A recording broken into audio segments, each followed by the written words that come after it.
Selamat malam semuanya. Seperti janji saya tadi, kita akan berbincang dengan salah seorang yang luar biasa menurut saya, Ustadz Zuhri. Mudah-mudahan beliau sudah bisa bergabung sesaat lagi malam ini dengan saya.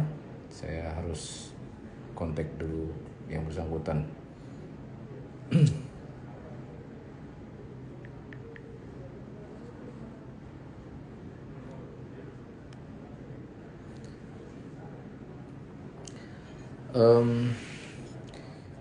Banyak hal yang menarik untuk dibincangkan di era pandemi ini tentu saja. Tapi dari sekian banyak hal itu, banyak pula yang sering terlupakan ya. Nah, saya minta izin dulu untuk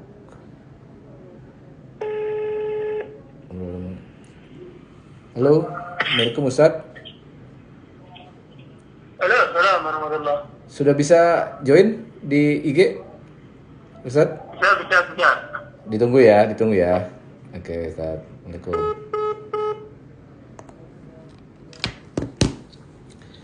Ya, teman bincang saya malam ini adalah namanya Ustadz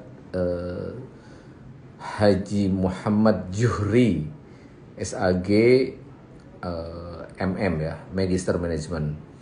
Tapi beliau adalah sosok yang saya kenal sejak lama sebagai pria yang sangat ulet, sangat tekun. Dan ini udah mulai muncul, Ustadz. Silakan Ustadz Juhri untuk iya, saya.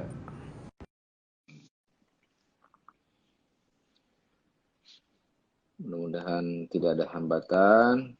Kita lihat.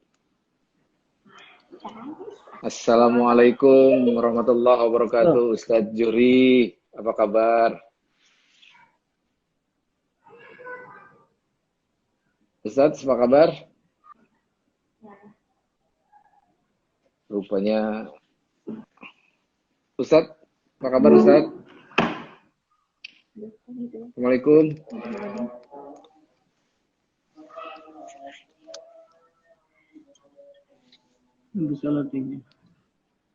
Ustadz, bagaimana bisa mendengar suaranya dengan jelas? Sambil menunggu koneksinya bagus, saya ingin menyampaikan kepada teman-teman yang berkenan menyaksikan live IG pada malam hari ini, Ustadz Juhri ini adalah teman lama saya di saat semua remaja lah ketika itu memilih untuk berkarir di dunianya masing-masing, bekerja di dunianya masing-masing. Ustadz Juhri lebih memilih untuk menyantuni anak yatim, mengurus anak yatim. Dan alhamdulillah sekarang beliau sudah mengasuh. Karena belum bisa. Apa kabar? Gimana, Ustadz? Bisa dengar suaranya? Ustadz? Masih putus-putus. Tapi saya udah bisa dengar dengan baik suara Ustadz Juhri. Ustadz, coba silakan bicara. Nggak jelas ini, putus-putus. Saya mendengar dengan baik suara Ustadz Juhri.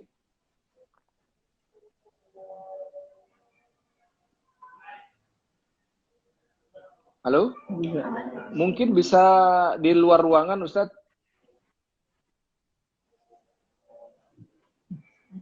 Monggo, mungkin bisa di luar ruangan, Ustadz. Biar lebih jelas koneksi internetnya. Bisa lebih ini Ustadz, biar koneksinya bagus, barangkali di luar. Ya, silakan di luar barangkali koneksinya. Biar lebih bagus koneksi internetnya di luar mungkin.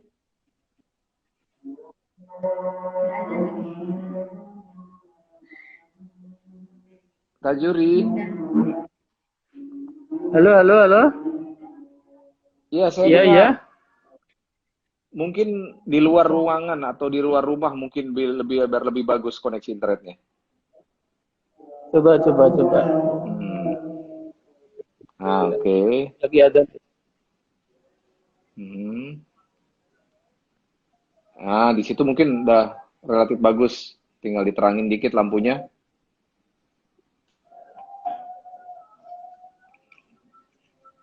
Oke. Bagaimana sekarang? Halo? Bagaimana Iya, sekarang? jelas. Bagus? Jelas ya? Bagus, Oke. bagus. Oke. Kita bisa mulai ya, Ustaz Juri? Iya. Boleh. Mungkin sambil duduk, santai aja sambil duduk. Iya. Ini saya di luar ini, saya di halaman. Ya, oke. Sambil duduk aja, nggak apa-apa. Tapi jangan terlalu luar, nanti gelap. Oke. Ada lampu. Oke. Ada lampu. Kita mulai aja, Ustaz. Ada. Saya ingin kenalkan Ustadz kepada teman-teman yang malam ini bergabung, Ustadz. Udah nggak usah bergerak, udah di situ aja, Ustadz. Hidayah.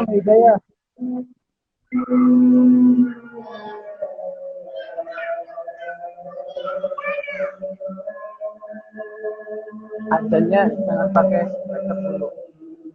Adanya jangan pakai speaker. Ustadz. Adanya jangan pakai.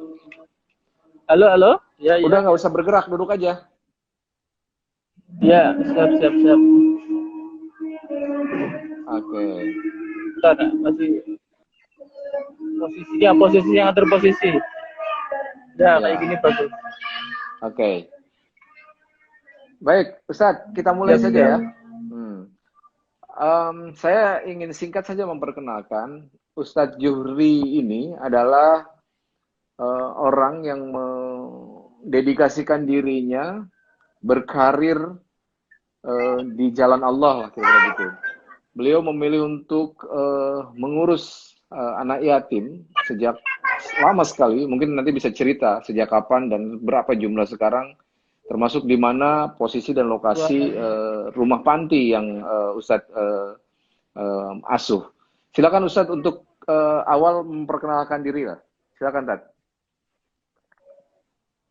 Maaf, Pak Asep. Ini suaranya nggak ada suaranya. Hilang ya? Kenapa ya? Udah dengar. Saya dengar. Silakan Ustaz.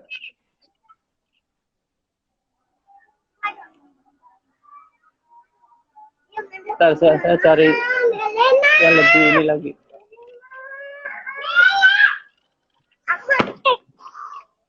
Saya mohon maklum karena pertama Ustadz Juhri ini berada di panti yang tentu saja kondisinya memang berbeda dengan di rumah-rumah yang pada umumnya punya jaringan internet yang cukup bagus. Gimana, Tad? Sudah bisa ini, Tad? Lagi ini.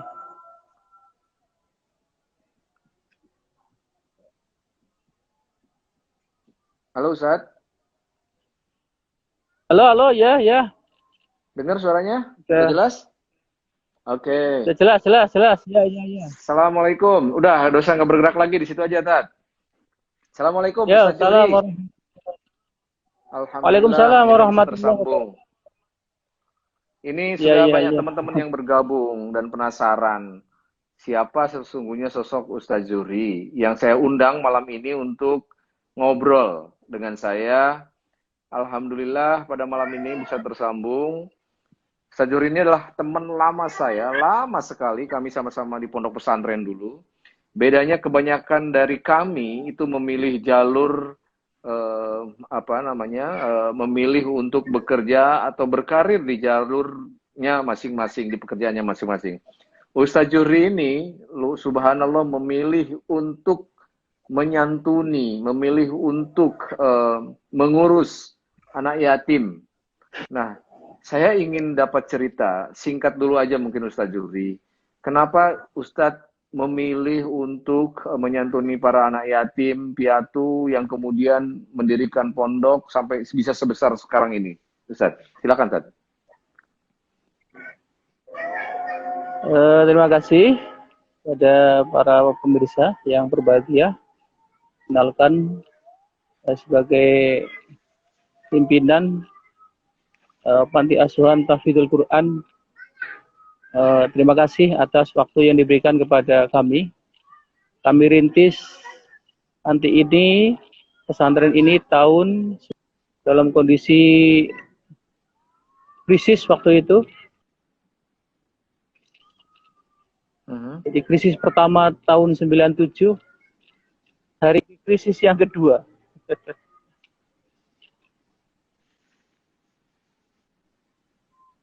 Ya, dengan adanya COVID-19 ini,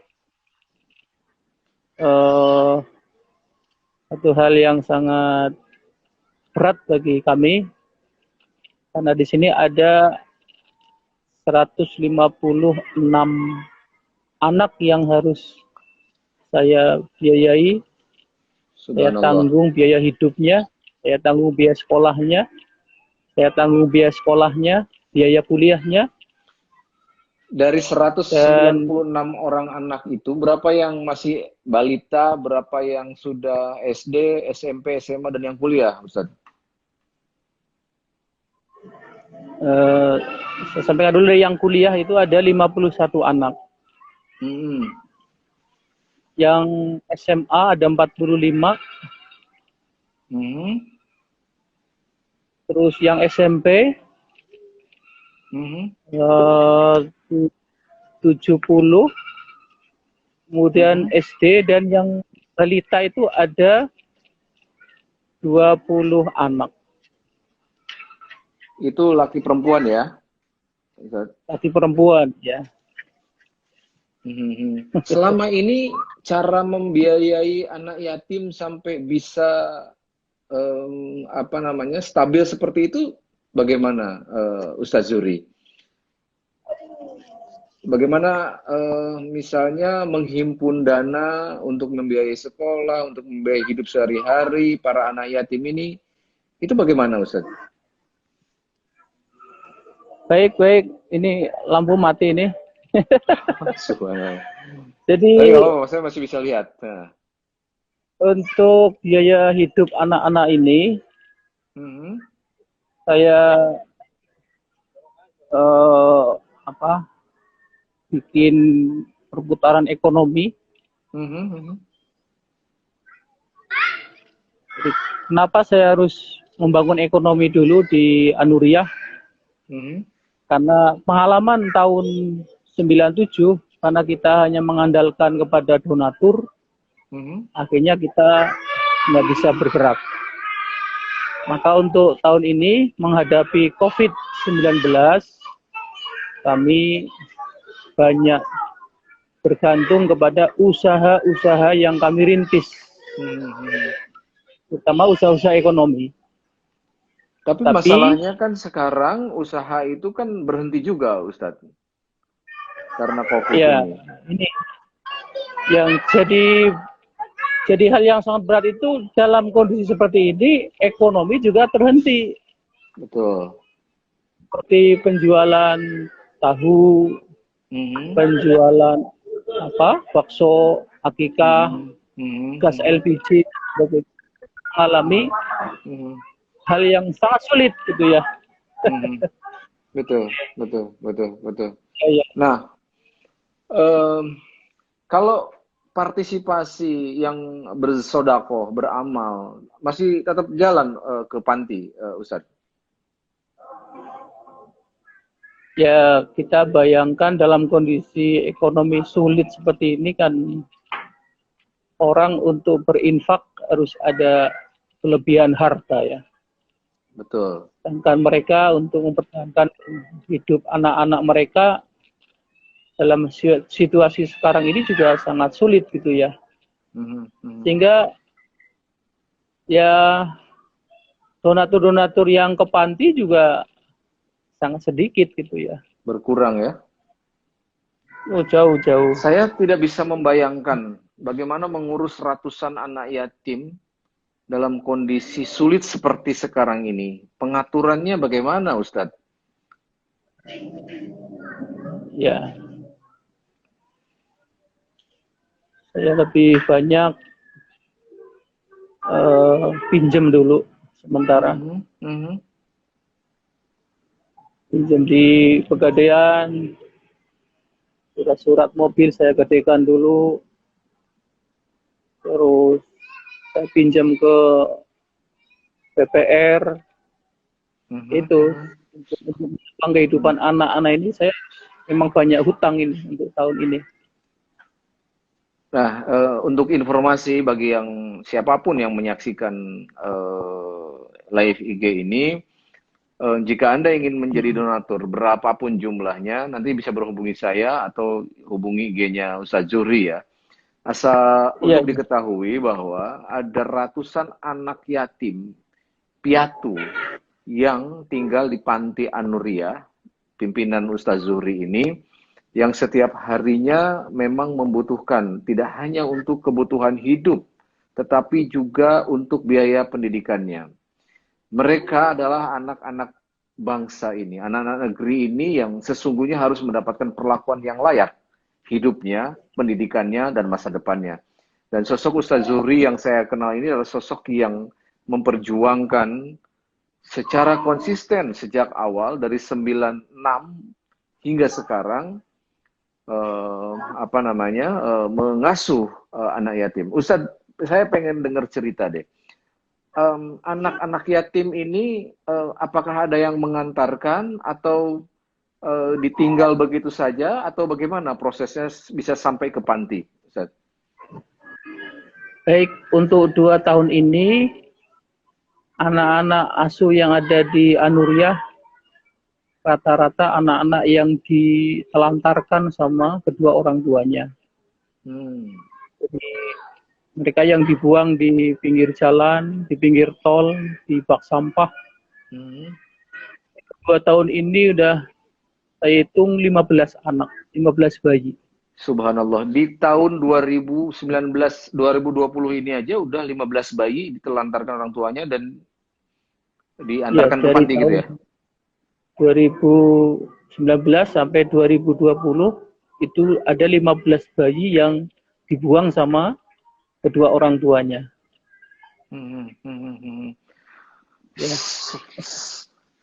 Tapi kondisi mereka apakah baik-baik saja sekarang, Ustadz? Sehat-sehat saja gitu?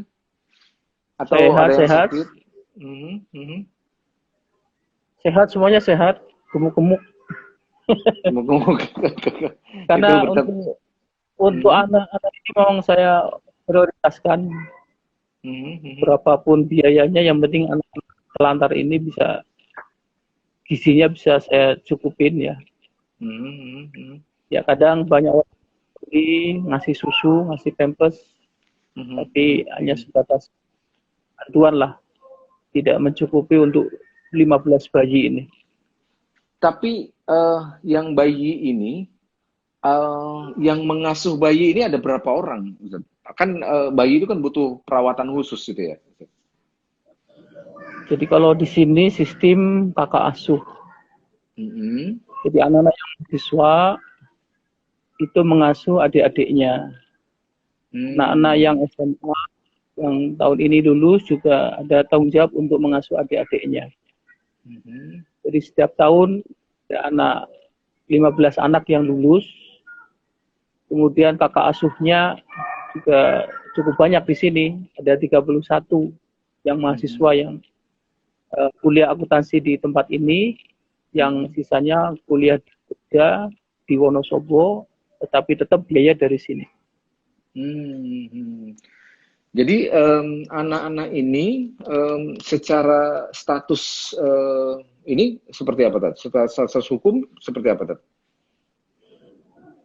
Secara hukum, karena ini hak anak-anak diberi hak apa namanya ya, bagi anak-anak yang telantar itu dari Dukcapil mulai tahun ini didata, kemudian dibikin akte kelahiran. Dibikin akte kelahiran, terus dalam akte itu menggunakan kakak saya, masuk kakak saya, tetapi di situ tidak ada nama kedua orang tuanya, jadi nama kedua orang tuanya masih kosong. Oh, saya bayangin akte kartu keluarganya Ustadz Zuri ini berapa lembar ya Iya, numpuknya ya. Karena ada hampir 200-an anak yatim piatu yang ikut sama Ustadz dan harus tercantum di akta itu ya. Luar ya udah biasa. hampir 3-4 halaman ini. Oh, subhanallah. Itu kebaikan yang Ustadz Zuri. Ustadz Zuri, Ya, saya ingin mendapat gambaran dalam sehari atau sebulan gitu, berapa kebutuhan uang untuk kebutuhan makan, kehidupan hari-hari para anak yatim piatu ini, yang angkanya hampir 200 orang ini. untuk 1 bulan operasional 120 juta. 120 juta. Sementara di masa pandemi ini, usaha tidak jalan, kemudian juga penyumbang semakin sedikit gitu ya Ustadz? Betul-betul. Dan hal yang ironis itu, dari pemerintah sangat minim ya membantu kita ya. Memang sebelumnya di pemerintah ada bantuan rutin gitu untuk panti. Ya, jadi setiap tahun kita mendapatkan bantuan dari Kemensos. Mhm. 1 tahun untuk tahun 2019 kita dapat bantuan sebesar 70 juta. Mhm. Itu per tahun, setiap tahun. Tiap tahun, Untuk oke. tahun ini saya mendapat 40 juta untuk 1 tahun. Padahal kebutuhan per bulan itu 120 juta. Berarti bantuan pemerintah yang diberikan kepada kami cukup untuk 2 minggu. Kira-kira begitu. Itu belum termasuk untuk kebutuhan sekolahnya. Itu udah termasuk sekolah. Jadi kalau Heeh. kita total 1 bulan 120 juta. Hmm. Tapi kondisi sekarang dari kebutuhan Iya. 120 juta itu, maksimal yang bisa Ustadz kumpulkan dari usaha seadanya dan sumbangan yang masuk, itu sampai berapa, Tad? Kalau boleh saya tahu nih. Sehingga kita bisa lihat seberapa besar kebutuhan yang harus ditutupi dengan cara menggadaikan ini itu ngutang ke sana kemari gitu, Tad. Untuk bulan ini donatur yang terkumpul sekitar 70 juta karena Ramadan agak lumayan ya. Tapi nggak tahu nanti habis Ramadan, habis Syawal ini kayaknya saya harus mati-matian lagi ini. Ya, Ya saya betul lah maksimal setiap termasuk yang bulannya ya.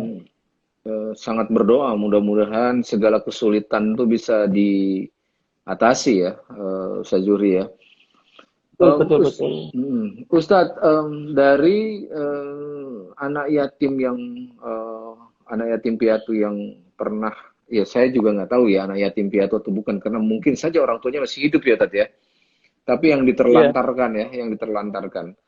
Apakah pernah ada orang tua yang pernah menghubungi dan mencari anaknya, Tad? Sampai detik ini baru 1 orang yang ketahuan orang tuanya, itu pun atas bantuan kepolisian. Kemudian sementara orang tuanya masuk penjara dulu karena sudah menelantarkan anak. Oke. Ya, pada kemarin dia mengaku sebagai kedua orang tuanya. Saya minta untuk nikah dulu. Setelah nikah baru bayi.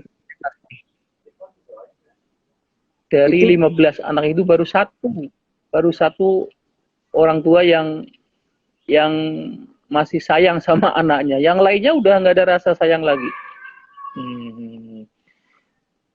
Boro-boro kemudian mengambil, ingat untuk ngasih bulanan pun belum tentu ya, kita nggak tahu ya. Nggak bisa dilacak. Emang nggak bisa dilacak. Oh, nggak bisa dilacak. Bisa dilacak. Iya. Nah, tadi Ustadz cerita dari anak panti yang tinggal di situ tuh sudah ada yang kuliah, ya, sudah ada yang kuliah. Angkanya sekitar berapa? 50-an orang ya, Ustadz? Yang kuliah ada 1 anak. Oh, satu anak yang kuliah. 51 Anak ini anak itu Ya. Oke, terus silakan. Yang 31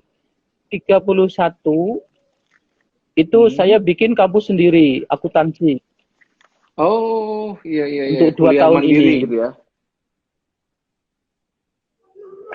Tapi sebelumnya mereka udah ngambil beasiswa di Unsik Wonosobo sama di UIN Sunan Kalijogo Jogja. Oh, oke. Nah, mereka itu apakah tinggal dari bayi di panti sampai mereka kuliah atau sudah besar atau bagaimana, Dok? Jadi target saya adalah anak keluar dari panti itu harus sarjana. Semua anak panti Itu harus target sarjana. saya. Oh, oke. Berapa sarjana yang sudah dilahirkan dari panti Anuria ini? Ustaz? Sudah cukup banyak, sekitar 45-an. Dari 45 tahun anak, 97. sekarang satu anak lagi.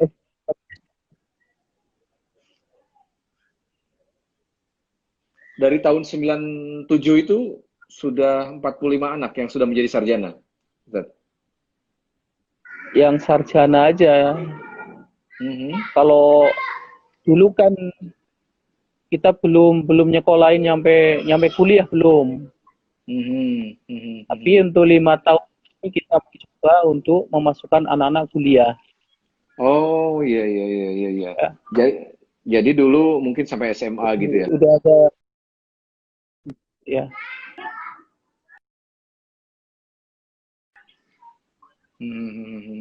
Jadi dulu sampai SMA gitu ya, Ustaz?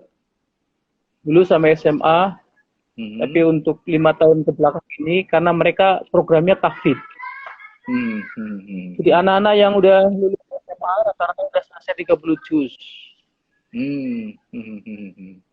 Nah, saya 30 ingin juz mereka. Iya, silakan. Ustaz. Halo, ya. Silakan.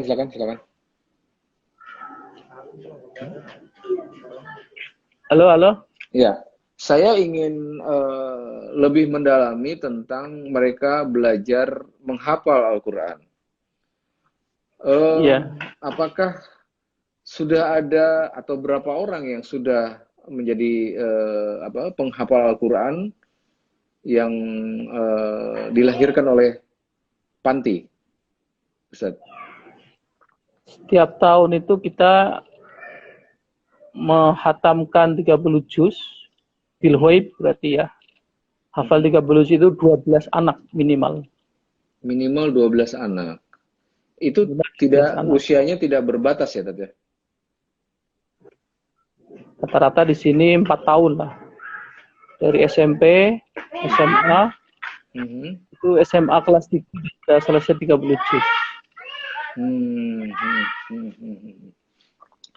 Tat, ini sambil selingan saja.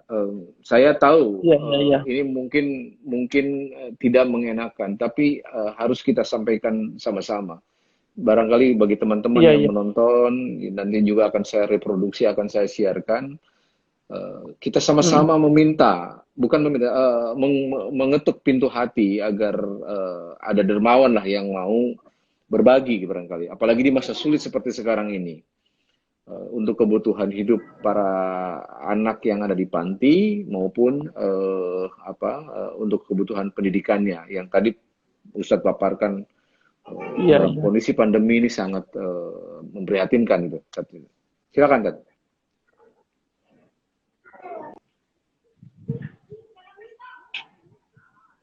Halo. Sinyalnya putus-putus ini. Iya. Udah denger? Nah, Ustaz, barangkali silakan menyampaikan harapan dan doa barangkali, dan harapan terlebih lagi agar para dermawan mau memberikan, menyisihkanlah sebagian dari apa yang dia miliki untuk membantu anak-anak ini di panti, Ustaz. Ya, terima kasih. Jadi saya berjuang atas nama agama, atas nama bangsa. Anak-anak yang ada di sini bukan anak-anak saya, tidak ada jalur darah dengan saya, tapi semua saya asuh dengan baik. Tujuannya adalah semata-mata agar anak-anak yang terlantar itu bisa diselamatkan. Tetapi banyak kendala yang harus saya lakukan di sini, terutama adalah biaya hidup anak-anak ini. Bayangkan kalau kita punya anak 2 dalam suasana COVID seperti ini juga udah susah. Apalagi saya harus mengasuh 100 lebih anak. Pasti tambah susah. Untuk itu kepada para donatur, sekiranya bisa membantu kami, dan bantuan para donatur memberikan semangat perjuangan kami untuk bisa menyelamatkan anak-anak bangsa yang terlantar. Nah, terima kasih Ustadz, dan saya akan ikut terus mengkampanyekan agar harapan ini bisa didengar oleh begitu banyak orang ya, untuk meneruskan cita-cita dan perjuangan para anak-anak yang diterlantarkan oleh orang tuanya. Ustadz, kalau misalnya di jumlah lebih banyak putra atau putri nih anak yang diterlantarkan di panti asuhan Ustadz ini? Kalau di sini lebih banyak putra. Lebih banyak putra ya? Dan rata-rata anak-anak putra itu udah lama tinggal di jalanan. Jadi cara mendidiknya juga agak berbeda, agak lebih berat. Bagaimana caranya, Tat? Karena kalau lama di jalanan pasti kan pergaulan dan ininya sangat complicated ya. Ya, di sini ada terapi-terapi khusus yang tangani sendiri, karena memang hobi saya, jadi ya ngurusin anak-anak, menyadarkan, mencuci otak anak-anak itu, tugas saya gitu ya. Sebenarnya hanya otak mereka aja yang dicuci dengan pergaulan-pergaulan yang nggak bertanggung jawab sebenarnya. Nah, setelah masuk ke sini, kita cuci otaknya, kita benahi mental dan rohaninya, ya akhirnya ya mereka sadar. Saya di sini memanusiakan manusia. Betul. Anak-anak jalanan ini apakah juga jelas identitas orang tuanya? Atau tidak jelas? Ya, anak-anak jalanan itu bisa jadi anak jalanan karena memang orang tua yang nggak ada gitu ya. Mereka untuk biaya hidup di kampung atau di mana kan dari siapa lagi ya, akhirnya tinggal di jalanan jadi preman dan sebagainya. Dan angkanya cukup banyak ya yang itu mereka datang dengan sukarela ke panti atau bagaimana, Tat? Saya tidak pernah mengajak atau mencari mereka untuk datang ke sini, tidak pernah. Kalau saya mencari kan berarti saya mencari amanat. Kalau saya nggak bisa, saya berdosa. Jadi anak-anak itu pada datang sendiri ke sini. Datang sendiri atau diantar sama ustadz-ustadz biasanya. Atau datang dari panti-panti rehab atau dari dinas sosial. Karena dinas sosial di Bekasi itu tidak punya panti khusus. Maka kita kerjasama dengan dinas. Termasuk anak-anak bayi-bayi ini kan semuanya diantar sama polisi, sama dinas sosial Bekasi. Ya, begitu ya. Ustadz, terutama bayi-bayi, mungkin kesehatannya juga harus dijaga ya. Bagaimana cara mengelola kesehatan bayi-bayi yang angkanya cukup banyak ya bersamaan? Kalau 1-2 bayi barangkali ya relatif mudah ya. Tapi kalau angkanya sampai 15 bayi harus ditangani gitu, bagaimana ya Tat, mengelola kesehatan para bayi ini yang ditelantarkan? Sini ada sukarelawan, bidan-bidan yang kalau sakit dikit langsung dibawa ke sana, dan mereka nggak mau terima uang dari kita, itu gratis gitu ya. Alhamdulillah. Ya, Khusus untuk anak panti ya. iya, ada dokter yang begitu ikhlas gitu ya. Tapi kalau Mhm. anak masuk rumah sakit, tetap kita bayar penuh. Oh, kalau Karena sakit di sini sampai dirawat ya. anak-anak ini nggak ada BPJS karena ya surat-suratnya nggak jelas gitu. Itu Oke. masalahnya. Hmm. Jadi salah satu yang harus diperjuangkan selain santunan resmi dari negara, anak-anak ini juga harus diperjuangkan untuk mendapatkan BPJS ya, Tat ya. Biar jaminan kesehatannya juga ikut di ini ya, Tat ya, diakomodir gitu ya. Seharusnya ya, karena mereka kan anak negara juga ya. Mhm. Tapi kenyataan teorinya dari dinas sosial, dari Kemensos seperti itu. Tapi kenyataannya sampai detik ini, kalau anak-anak rawat inap di rumah sakit, tetap saya harus ngeluarin dari kantong sendiri. Dan itu biaya normal. Normal, biaya mandiri, nggak ada BPJS.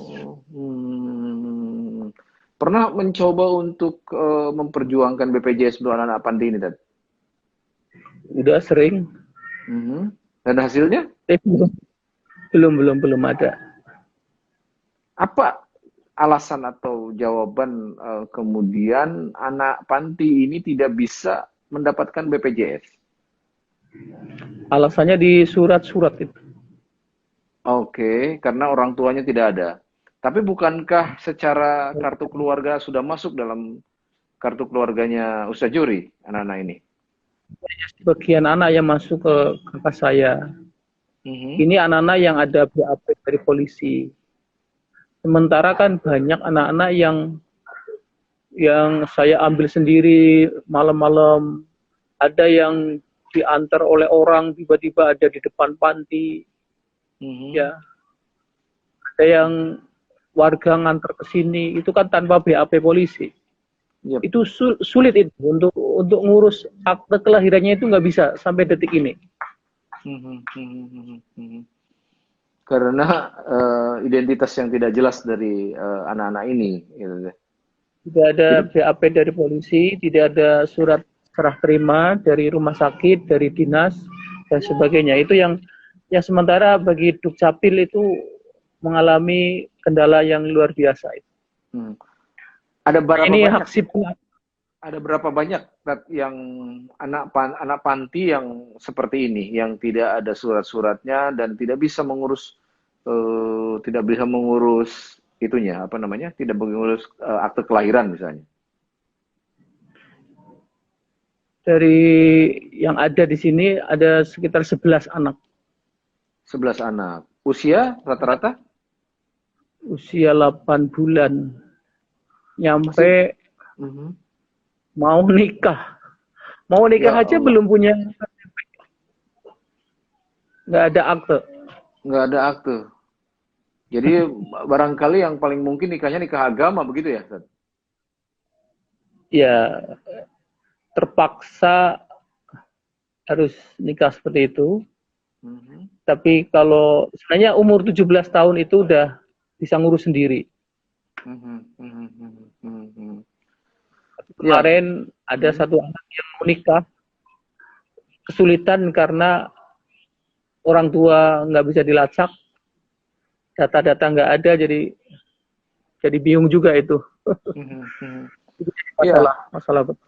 Iya, iya. teman-teman sekalian, sebagai informasi, Ustadz Juri ini adalah teman lama saya sekali. Dulu sama-sama di pondok pesantren kami menimba ilmu di Al Hidayah, Karangsuci Purwokerto. Ustadz Juri memilih jalur di luar teman-teman yang lainnya yang berkarir di bidangnya masing-masing. Ustadz Juri lebih memilih mensedekahkan dirinya untuk mengurus anak-anak yang diterlantarkan, entah dia yatim piatu atau yatim piatu, atau masih ada orang tuanya tapi diterlantarkan. Faktanya memang rata-rata yang diantarkan ke panti adalah bayi-bayi yang ditelantarkan orang tuanya. Ada yang ditaruh di jalan tol, ada yang taruh di depan pintu panti, ada di bak sampah, ada di macam-macam. Anak-anak ini udah ratusan orang di rumah atau apa namanya dirawat oleh Ustaz Zuhri ini. Jadi sesuatu yang barangkali kita belum tentu mampu melakukan itu. Tapi di masa pandemi ini, Ustaz Zuhri merasa kesulitan untuk membiayai anak-anak ini karena pertama bidang-bidang usaha yang dibidangi di panti ini ya otomatis berhenti karena tidak bisa beroperasi dan sumbangan-sumbangan juga menipis. Jadi jika ada teman-teman yang menyaksikan atau siapapun mau mendermakan sedikit hartanya untuk anak-anak yang diterlantarkan ini dengan tangan terbuka, Ustaz Zuhri menerima ya, Ustaz, gitu ya. Siap-siap menerima dengan senang hati. Betul. Dengan tangan terbuka. Keberlangsungan anak ini baik dari sisi kehidupannya maupun sekolahnya harus terus berjalan. Apalagi tadi Ustaz Zuhri mengatakan setiap anak yang masuk ke panti An-Nuriyah dia harus menjadi sarjana ya, gitu tadi ya. Harus sarjana, ya. Nah, Ustadz, saya ingin dengar cerita dari Ustadz. Bagaimana bisa mendirikan panti ini? Apakah misalnya nih Ustadz punya warisan dari orang tua untuk membuka tanah itu dan kemudian menjadikan panti? Atau bagaimana jalan ceritanya? Sehingga panti ini, saya berkunjung beberapa kali ke tempatnya Ustadz, cukup luas, di belakangnya ada ternak sapi, ada domba gitu ya. Ada masjid, ada asrama, segala macam gitu. Bagaimana awalnya Ustadz panti ini, An-Nuriyah ini bisa berdiri dari berapa bidang tanah sampai bisa ya lumayan cukup luas lah. Baik, awalnya ini dari panggilan hati aja. Ketika saya SMP itu nangis-nangis di depan masjid, pingin tidur bersama dengan anak-anak yatim. Jadi doa waktu saya SMP itu dikabul oleh Allah tahun 95. Kemudian ada hamba Allah, beliau Bapak Hasim Ning, yang punya Lipo, itu mewakafkan tanah ini 600 meter pada saya untuk dikelola. Kemudian waktu itu memang kondisinya sangat sulit ya, tapi dengan perjuangan yang sangat-sangat berat kami lalui, akhirnya Allah memberikan jalan. Kemudian dari 600 meter ini, kanan kiri orang mulai jual tanah ke saya. Lama-lama sampai sekarang ini pun orang kampung sini masih suka jual tanah ke saya.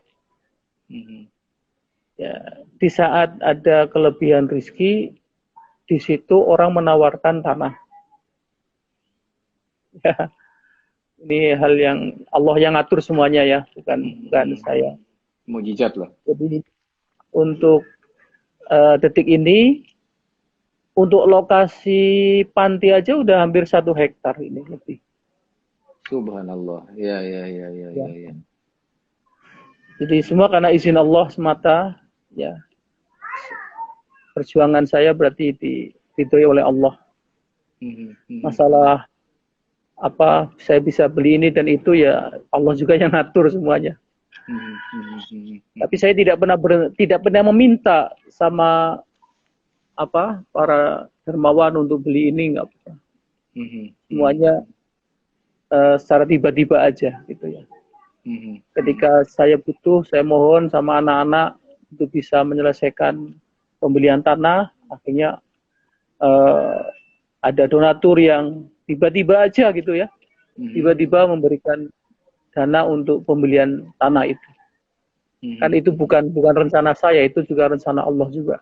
Ya. Sampai akhirnya hampir 1 hektar atau sudah 1 hektar sekarang?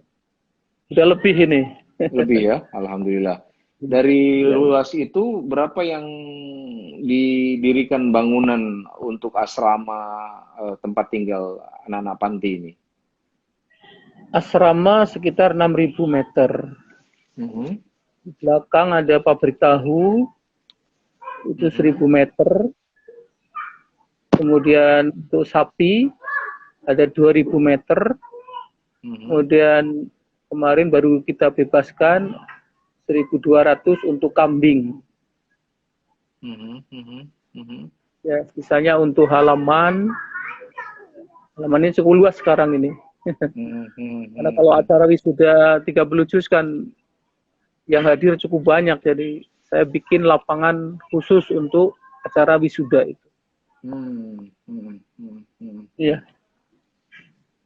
Ya, jadi ada 3 unit usaha yang sudah berdiri sekarang ya. Ada pabrik tahu, ada peternakan sapi, ada kambing juga ya. Ustaz? Ada kambing, ada agen LPG, ada bakso lengar, kemudian ini lagi dirintis agen aqua, minuman. Itu yang ngelola siapa, Ustaz? Apakah ada pengelola khusus untuk semua unit-unit bisnis di panti ini? Atau bagaimana, Ustaz? Ada karyawan-karyawan yang saya percayakan untuk menangani itu, tapi dibantu sama anak-anak panti. Sebenarnya itu hanya untuk proses pembelajaran anak-anak aja. Jadi ada satu karyawan yang saya bayar setiap bulan, tetap kemudian diikuti oleh anak-anak. Anak-anak yang bekerja, yang menyisakan waktu untuk belajar di sini. Jadi ada transfer ilmu juga lah ya, dari karyawan ke anak-anak yang belajar untuk bekerja di panti ini ya, Tad ya. Ya, betul. Kalau anak-anak insya Allah mandiri semua. Ustaz, dari awal sampai akhir sudah berapa yang berumah tangga, Ustaz? Anak panti yang berumah tangga, sudah berumah tangga? Udah nggak bisa dihitung ini. Kita 50 lebih 50 anak-anak lebih ya? nikah. Tapi apakah ada yang masih di panti atau kalau sudah menikah aturannya keluar dari panti gitu? Kalau di sini kan udah sarjana, biasanya nikah di sini. Saya biayai nikahnya, terus udah kalau dia mau mandiri di luar silahkan. Kalau mau bantu panti ya silahkan bantu. Nanti statusnya jadi karyawan di sini. Tapi rata-rata mandiri ya, Tad? Atau mandiri, rata-rata mandiri. Nah, berapa tahun sekali mereka datang kumpul ke panti untuk bertemu dengan Ustadz dan adik-adiknya lah di panti asuhan? 2 tahun sekali. Setahun 2 kali, mohon maaf. Setahun 2 kali. Itu pas hataman atau ada acara khusus? Acara khusus anak-anak panti yang sudah menikah, punya anak, datang ke panti untuk ngobrol dengan adik-adiknya yang lain gitu? Atau bagaimana, Pak? Ketika Khatmil Quran, sama ketika Ramadan. Oh, ketika Ramadan. Ramadan itu harus ada buka bersama dari para alumni. Untuk menyambung silaturahimnya itu di situ. Jadi setahun 2 kali. Ya, bagi teman-teman yang baru bergabung, saya malam ini berbincang dengan Ustadz Zuhri, SAGMM, Muhammad Zuhri, SAGMM. Beliau ini adalah pengasuh panti asuhan An-Nuriyah. Ada hampir 200 anak, entah dia yatim, entah piatu, entah masih berorang tua tapi tidak jelas orang tuanya yang diterlantarkan. Dan sekarang itu ada sekitar 15 anak bayi ya yang dikelola oleh pantinya Ustadz Zuhri yang ditelantarkan oleh orang tuanya. Ada yang ditaruh dibuang di jalan tol, ada yang dibuang di bak sampah, ada yang di pintu panti dan lain sebagainya. Dan semua itu dimanusiakan kembali oleh Ustadz Zuhri dan istrinya dan keluarganya. Biaya hidupnya, biaya makannya, sampai mereka sekolah. Dan Ustadz Zuhri ini bercita-cita setiap anak panti yang ditelantarkan oleh orang tuanya masuk ke panti ini harus menjadi sarjana. Masalahnya sekarang adalah masa yang sulit bagi siapapun tentu saja, termasuk panti. Karena COVID ini sangat berpengaruh kepada panti.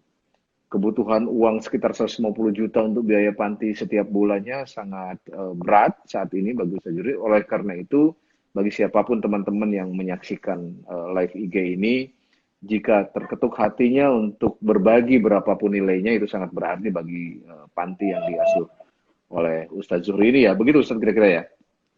Betul, ya, ya, ya.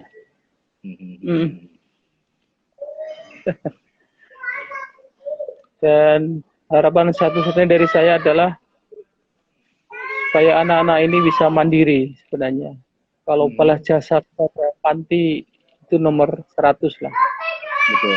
Jadi kebahagiaan sendiri ketika anak-anak itu berhasil. Anak bisa hafal 30 juz, anak menjadi sarjana, bahkan yang punya prestasi lebih, saya kuliahkan sampai S2. Oh, jadi sudah ada yang S2? Ya, kita lagi nguliain anak-anak untuk S2, dan nanti setengah tahun lagi, insya Allah dia wisuda untuk menjadi dosen di sini. Alhamdulillah. Di mana kuliah S2-nya? Di Mercu Buana. Oh, di Mercu Buana. Oh, subhanallah. Ambil jurusan? Akuntansi. Akuntansi. Jadi rata-rata memang kalau ilmu agamanya itu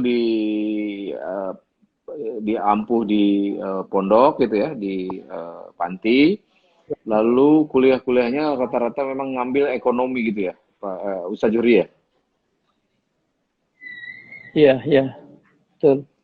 Untuk mengembangkan skill dan pemahaman tentang pengembangan ekonomi di panti barangkali, Ustaz ya. Nah, dua hal yang tadi juga dirasa berat oleh Ustaz Zuhri adalah soal bantuan pemerintah.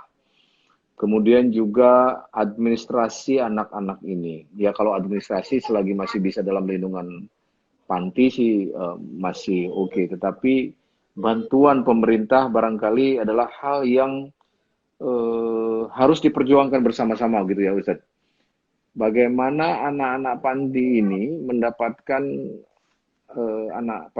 mendapatkan haknya dari aspek administrasi kenegaraan barangkali ya.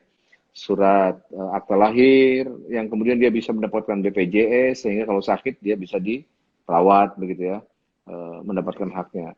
Yang selama ini mungkin bisa diulang ya Ustaz Juri. Tidak bisa ya, kalau rawat inap tidak bisa karena anak panti itu dia anggap nggak jelas orang tuanya gitu ya.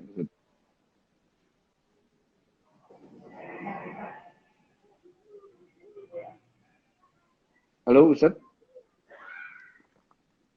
Iya, ya, agak terganggu ini. Kurang jelas. Gimana sekarang jelas suaranya? Ya, ya, ya. Udah.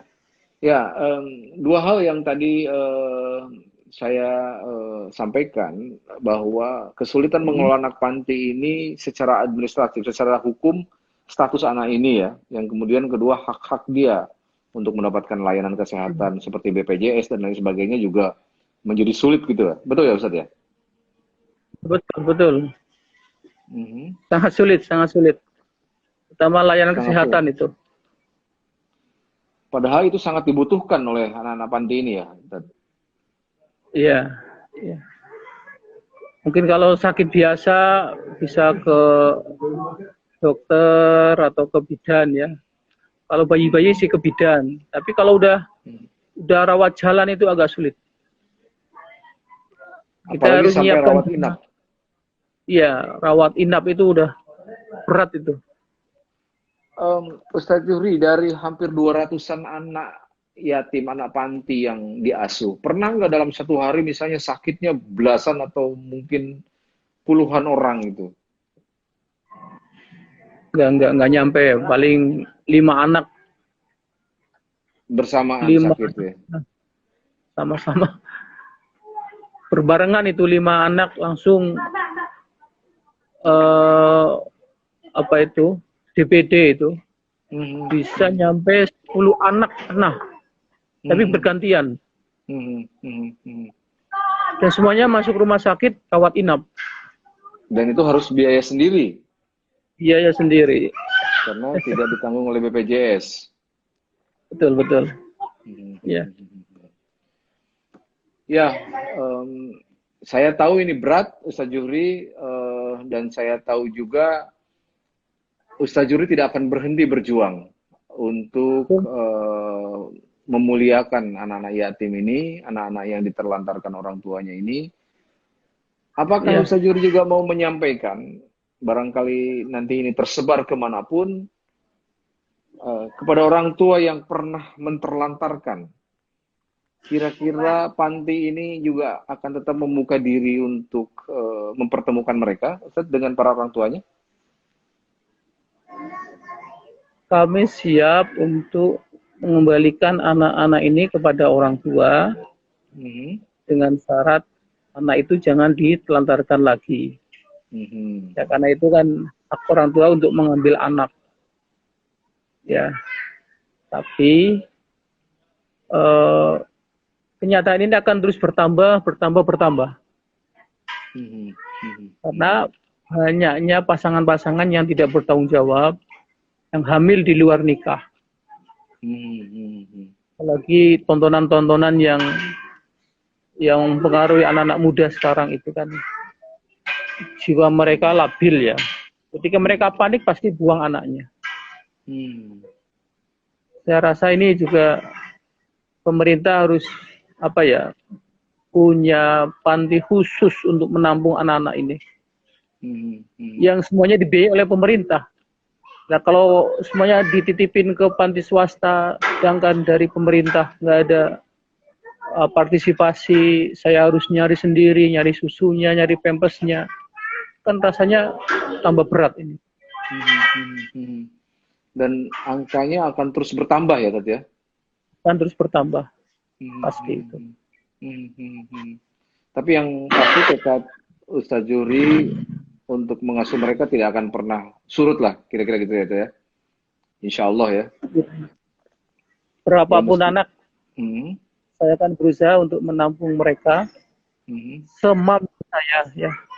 sampai istilahnya titik darah terakhir. Alhamdulillah, subhanallah. Ustaz Juhri, dari sekian banyak anak panti, ratusan anak panti, apakah Ustaz Juhri hafal semua namanya? Alhamdulillah hafal semua. Subhanallah. Hafal semua ya? Hafal Yang semua. memberi nama siapa, Tat? Saya, semuanya saya. Kalau Dan semuanya ada, pakai ah, pakai Nur Muhammad semua. oh pakai Nur Muhammad semua. Jadi, Ilyas, Ilyasa, ah, Ismail, Zakaria. Ini yang terakhir kemarin Nur Muhammad Harun. Anaknya hmm, baru 1 bulan ini. baru 1 bulan. Iya. Oh, subhanallah. Masih merah tuh. Belum puput, masih Belum merah. puput. Itu apa? Kasus yang dibuang oleh orang tua ya? Dibuang di Cikarang, di Mhm, warung Bongkok sana. mhm, Ditelantarin depan orang, di depan rumah orang. mhm, Uh, ya, cukup cukup memprihatinkan ya. mhm, mhm, Dan sebelumnya itu karena disiksa sama orang tuanya. Jadi datang ke sini, mukanya bengkak, matanya keluar, pokoknya udah nggak kelihatan bayi lah. mhm, mhm. Tapi sekarang sudah bahagia lah ya di panti, sudah terlindungi, sudah Ya udah, sehat, sudah panahnya. baik ya. Hmm, hmm, hmm. Iya, iya, iya. Tapi intinya Ustaz Juhri hafal semua nama dan yang memberikan nama. Nama, kalau sudah punya nama, apakah diganti namanya atau ditambahin? Enggak, tetap nama itu. Oh, tetap nama itu. Baik, baik, baik, baik. Karena Ustaz, udah di kakak saya ya, namanya itu. Ustaz Juhri, tanpa terasa Ya, kita ya. sudah ngobrol 1 jam ini. Waduh. Dan ada banyak sekali yang mengapresiasi, mengucapkan terima kasih kepada Ustaz Juhri dan keluarga yang sudah berjuang di jalan Allah, memuliakan anak-anak terlantar, memuliakan anak yatim. Satu hal yang sangat layak ditiru, dicontoh, yang tidak gampang juga untuk melakukan, punya niat yang setulus itu, sebaik itu. Terima kasih Ustaz Juhri, Ya. mudah-mudahan dialog ini, bincang-bincang malam ini bermanfaat bagi Ustaz Terima kasih. Juhri, bagi kita sekalian. Iya, ya. Salam Terima hormat kasih. untuk semua pengelola, buat istri, buat anak-anak semuanya. Insya Allah saya berkunjung kembali ke sana, Ustaz Juhri. Insya Terima Allah. kasih. Terima Assalamualaikum kasih, warahmatullahi Bapak. wabarakatuh.